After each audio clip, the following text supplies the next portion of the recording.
All right, we've just heard how audits fail, and now let's talk about prevention. What if we could catch critical bugs before they go live?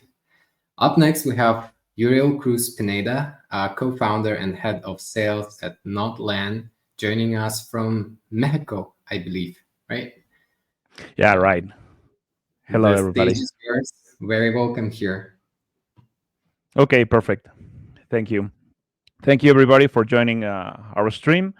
I'm the co founder and head of sales for NotLAN, where we do basically ethical hacking as a service. And well, we'll talk about no blocks on the blockchain and our continuous offensive security service and everything related to cybersecurity. First, a little bit about us. NotLAN was founded in 2023 where we were just a group of friends who decided um, to study computer engineering, and we started joining different groups.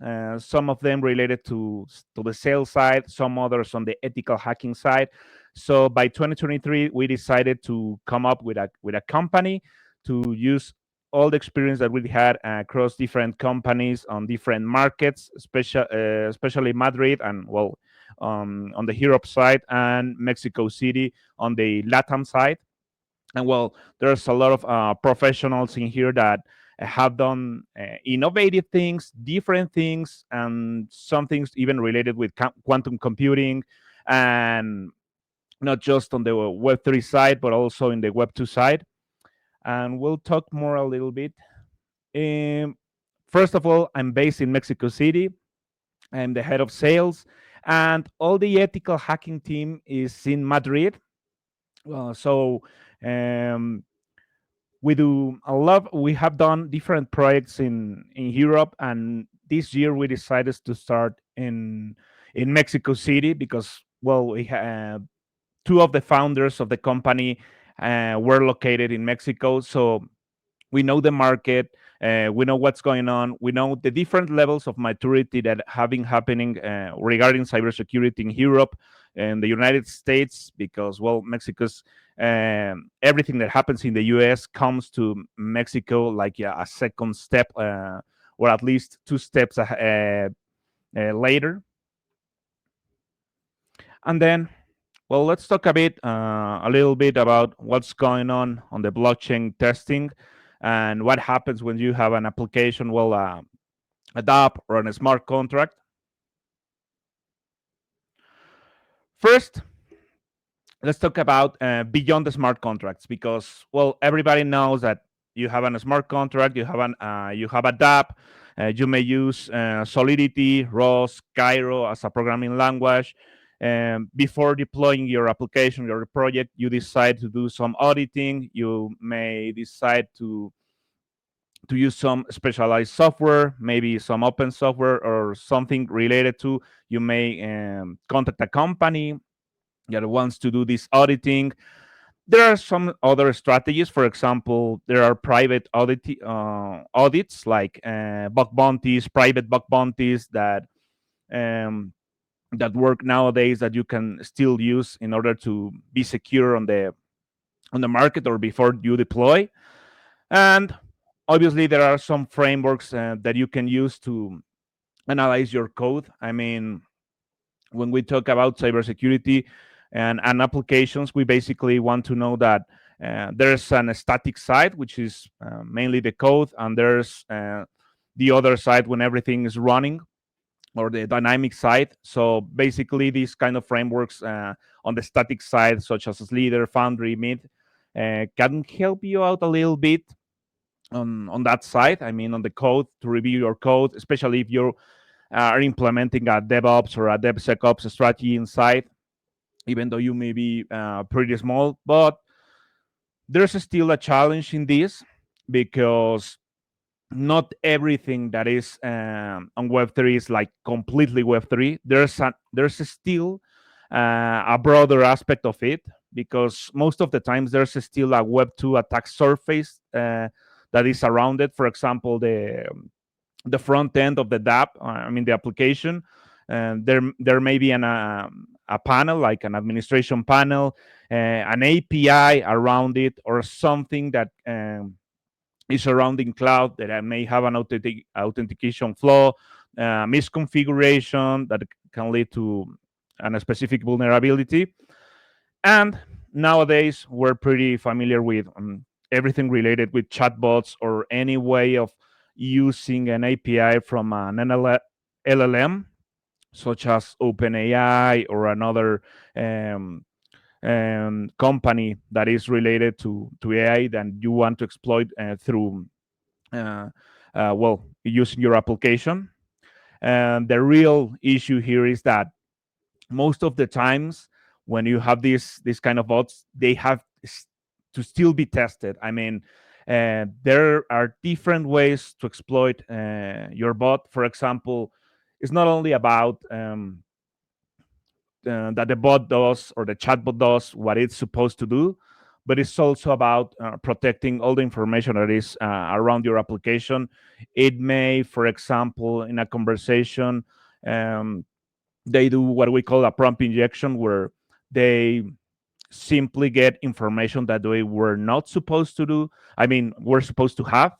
So they are getting more information about your service. I mean, your like your backend, what's going on, and there's a lot of testing around it that you should be prepared to do before like deploying these kind of applications.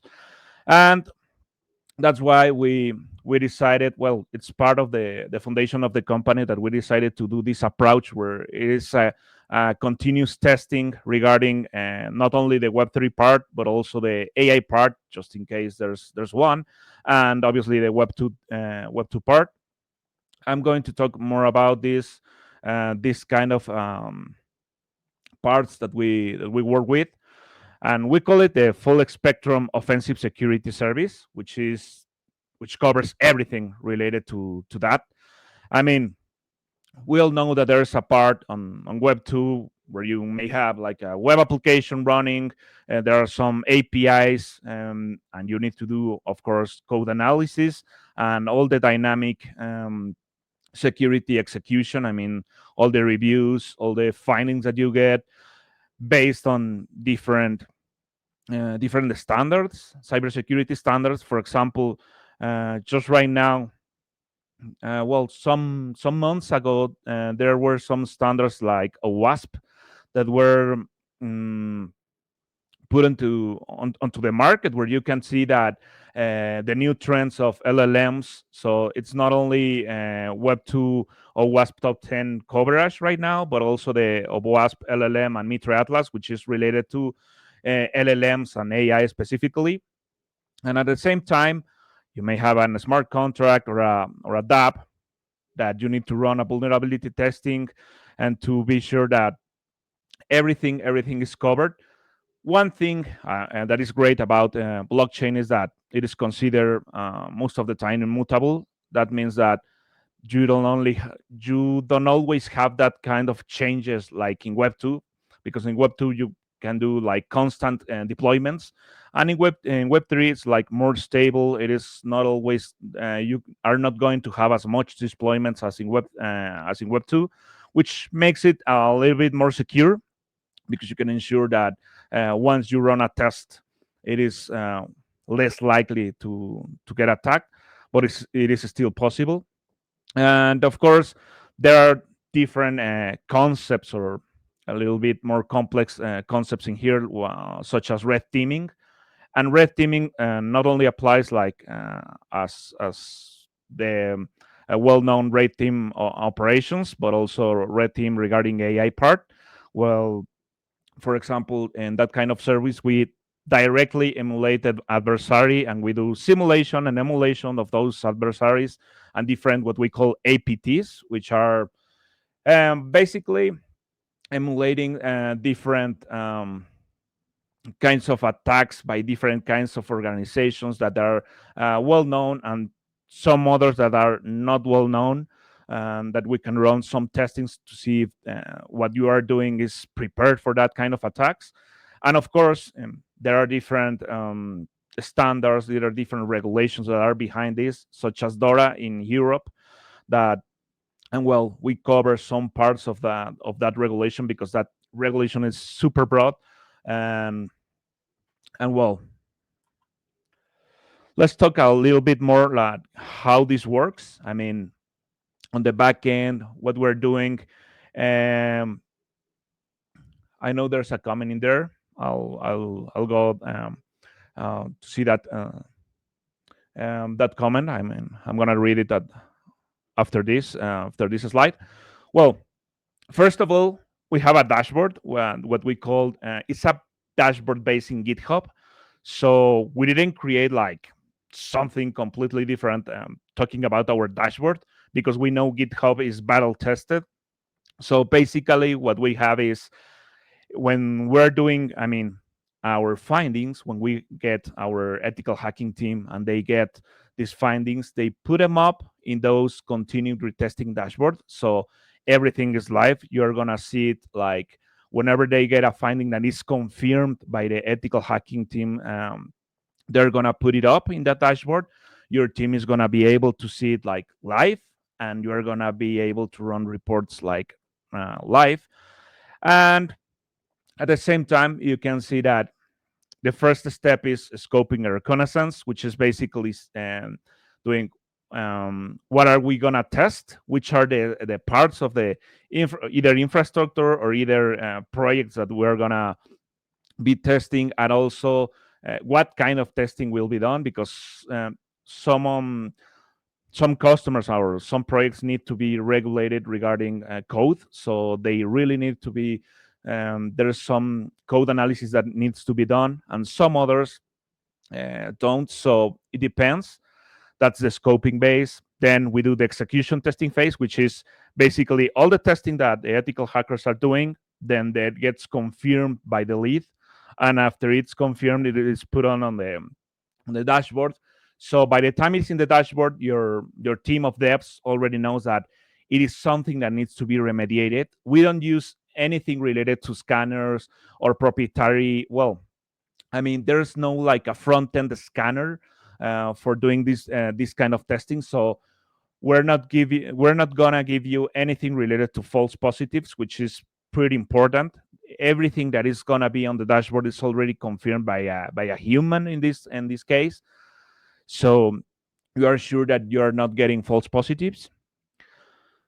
There's gonna be a security validation, which is means that, I mean, obviously everything has been not only tested and confirmed, but there's also what we call a proof of concept behind, which means that if there's a vulnerability, uh, there may be a testing behind it. Sometimes we upload a video, a link, a GIF of how this vulnerability was exploited. So you can see, or your devs can see what happens. And well, it's a little bit more technical, but so they have the idea of the notion what's going on behind the scenes, and they realize that this is real and what's the impact of it, not only regarding numbers or impact numbers that they may not make that a lot of sense to you, but you truly see what's being exploited. And at the end, reporting, of course. The reporting is automated. We have a chatbot that uses AI. So basically, you can have the reporting live. I mean, on one side, you have the dashboard, the GitHub dashboard, where you can see what's going on real time. And on the other side, you can have a PDF report. We use basically AI to get that information and read everything related on that is on GitHub. Read it, and you can have either a technical report, which should be taken to either the cybersecurity or the DevOps team, and on the other side, you can also execute some reports related to the exec team, especially chief security officers or something around that area, founders, that they want something that tells them what's going on, but not necessarily on the pretty technical side. So the report is not only wording; you can always see something graphically, such as what we call the attack flow. You will be able to see graphically what's going on. is exploited.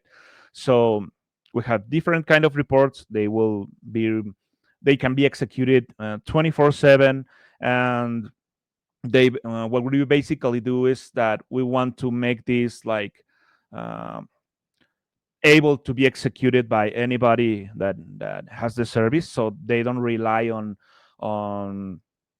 on a platform that is completely ours, and that we may be doing some maintenance, for example. So everything is in GitHub, and if you want to execute some different kind of reports, there's always a way to do it with a chatbot, and everything that is being found, it is being delivered real time. What this means is that you don't have to wait like a month, 2 weeks, 3 weeks for us to get all the findings, give you a report, and say, okay, this is what we found. These are our recommendations.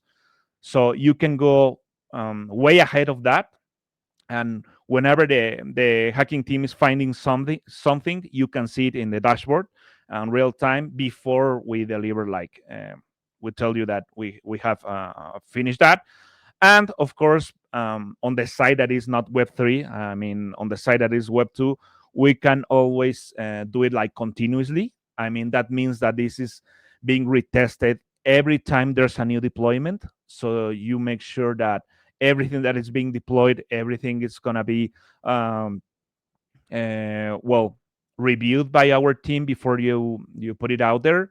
And at the same time, when it is out there, we're gonna review it on the dynamic side. So that's one way to put it. And we always encourage summaries and reports that we consider jargon free. We are not gonna tell you, oh well, this is what we found, and a lot of documentation that just doesn't make sense. What we try to do is to make it as precise and as effective, so you can solve it and remediate it, these vulnerabilities, as fast as you can. So there's another functionality of our bot, which is called Nova, by the way. This bot also has the functionality embedded that makes sure that you can have the remediation, um, well, a remediation like tip, or a way that you can remediate this on the technical side. I mean, something that a dev can read and take a look, and there's such suggestion for the remediation of these kind of vulnerabilities. This is important because this way you avoid people like reading just all over the internet and getting different answers. So you get a like real reliable remediation suggestion before you just look up on the internet at what can be done to solve this.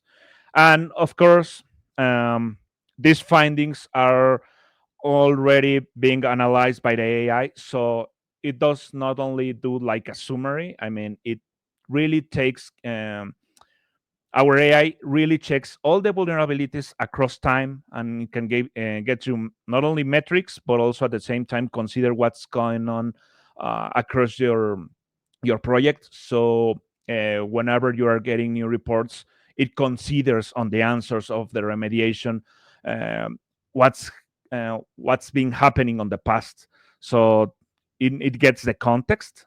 The bot gets the context of all the stuff that is going on in the infrastructure or your project, like it. So I think well, if you want to see this like in a more technical side by our one of our heads of technical, I mean the hacking team, we can always do it. I just want to make sure that everybody considers the part of AI red teaming. Uh, just some kind of attacks or techniques that can be done if you develop everything related to a bot that is running out there.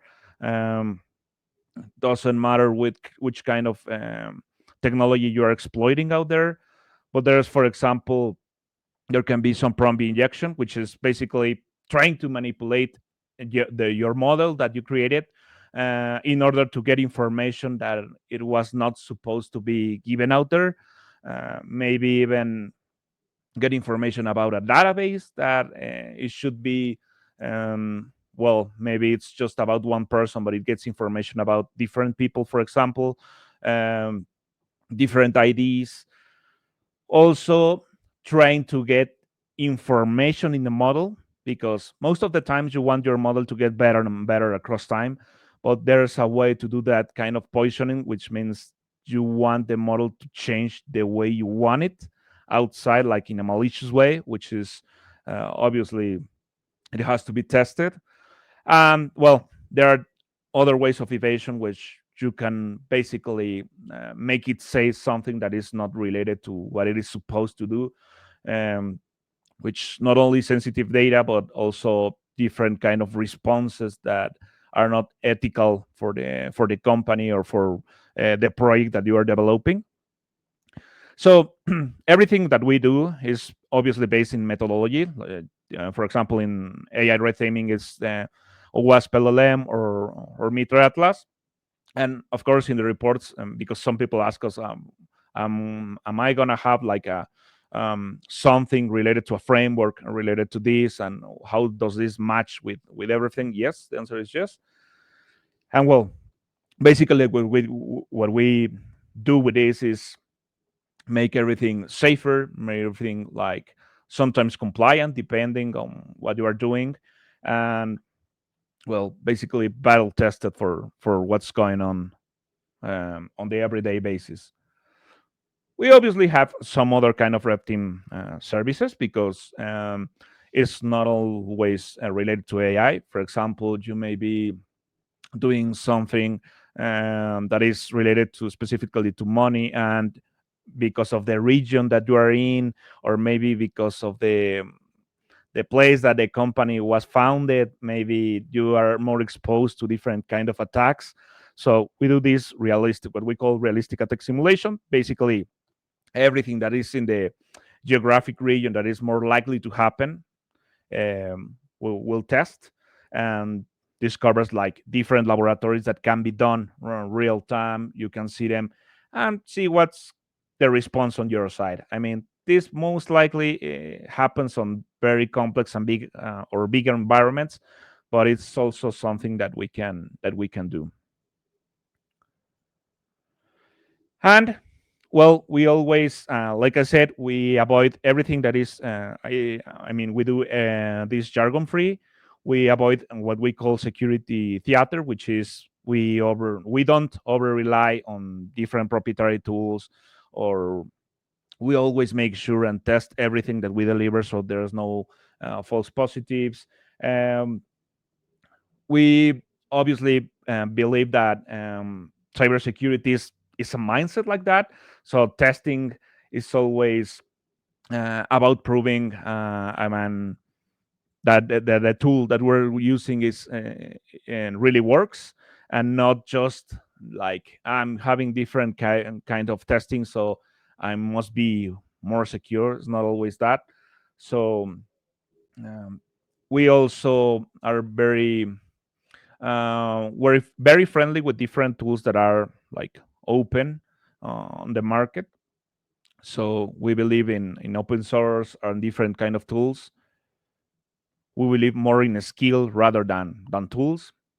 And we always on the reports, for example, we recognize strengths, which that means that we don't not only tell you what's wrong on your side, but we also tell you what you did right. I think, I mean, we believe this is something important because I we haven't seen this in reports. Most of the times, you just see like what's the ranking of this vulnerability, what's going on, but you don't see what you did right. And I think this is good because it encourages team to be. I mean, encourages developers to be like more mature across time, and to realize and to see that if they're creating different policies on configuration policies, if they are working, so they can see that how they are doing cybersecurity wise. And there's, well, these are the general benefits that we always like to talk about, which is obviously no false positive because everything is tested by a human.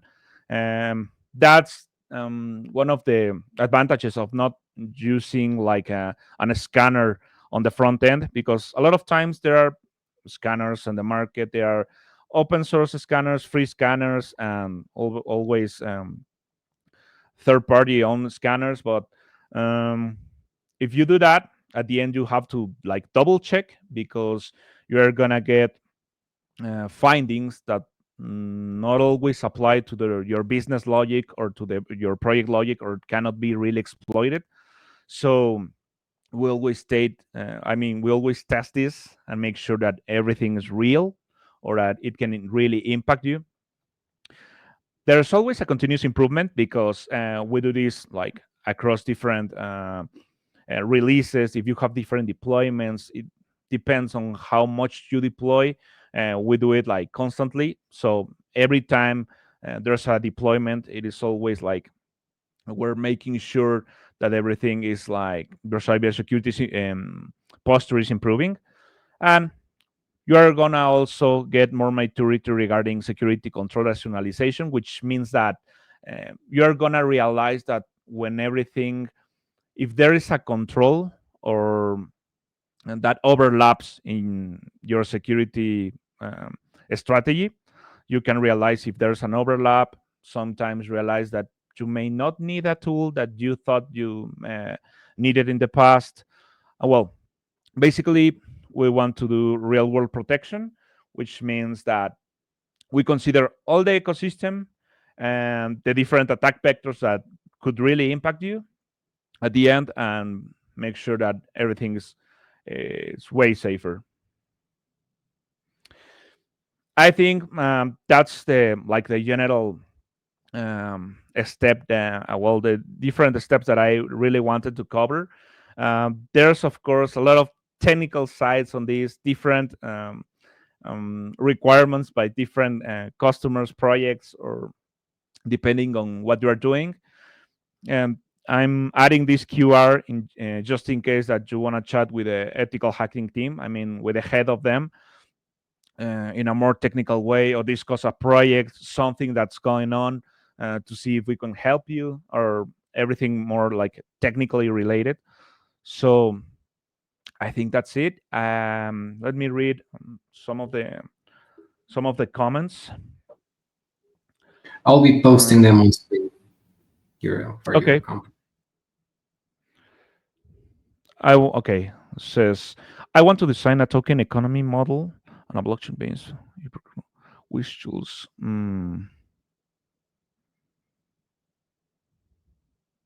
Okay.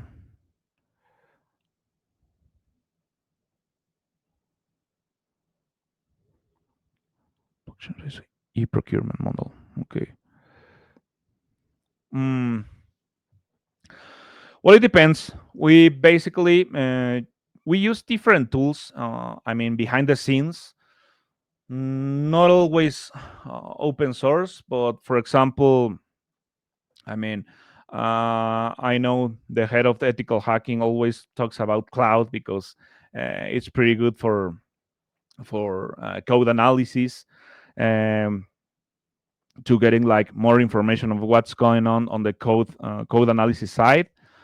But rather than, I think you're talking more about developing rather than securing that. So if you want, we can talk about that project like on the technical side with one of our heads of ethical hacking, so we can make sure that we can answer that correctly, because I think it's more related to developing that rather than securing that environment. Um, Reading another comment, which is says your WA framework combines. All right. NotLAN catches bugs pre-launch, but how do you handle like loyal flights, governance attacks? Oh, well, obviously the testing is done like in different steps. It's not always pre-launch. I mean, pre-launch we're talking about code or everything related to the infrastructure around it, controls.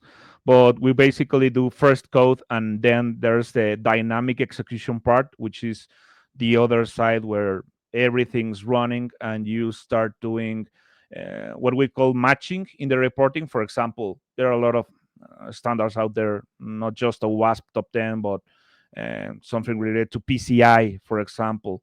And our bot that relies, well, does the reporting, it matches all the like the different standards out there, and then it matches it if you are compliant or not according to that um, to what you want to achieve. So if you say, am I compliant to PCI, it gives you the different steps and what's compliant or not, or the other way around. If you get a vulnerability, it tells you this this makes a reference to PCI or to a WASP in this section, so you are non-compliant, so you need to do this remediation to fix this.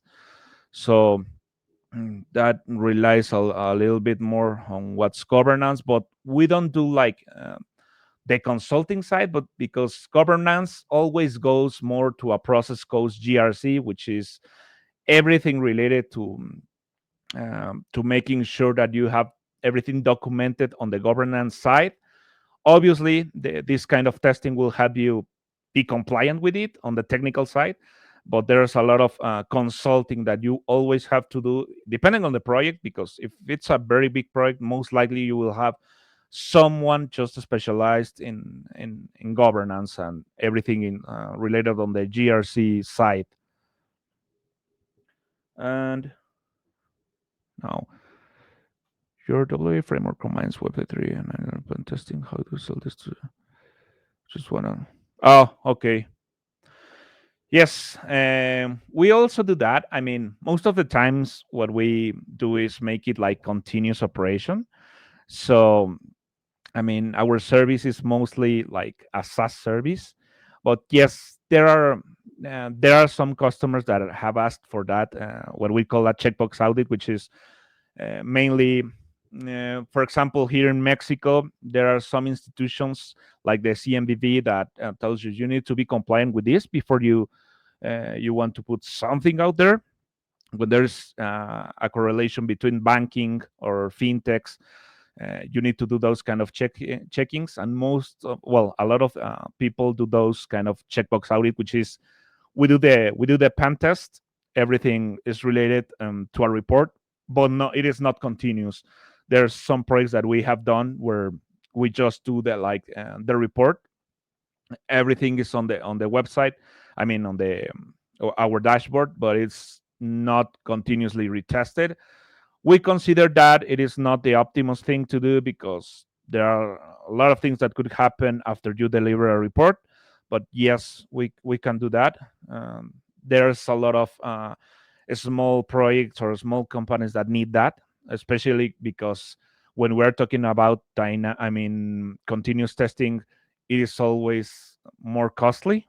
So yes, we can do that to those customers. We deliver a report, but we always tell them what are the considerations um, behind that, or doing that kind of process. Alrighty. I think this was the last one for today, and we're short on time, unfortunately. Thank Mhm. you, Uriel, for sharing such powerful insights with us on continuous testing. And yeah, best of luck to NotLAN. Thank you guys for helping blockchain teams ship safer code for us. Yeah, Thank you. and you have a great one, and welcome here back for the brown bag session. I will reach you out on that, Uriel. Thank you. Perfect. Thank you. Bye.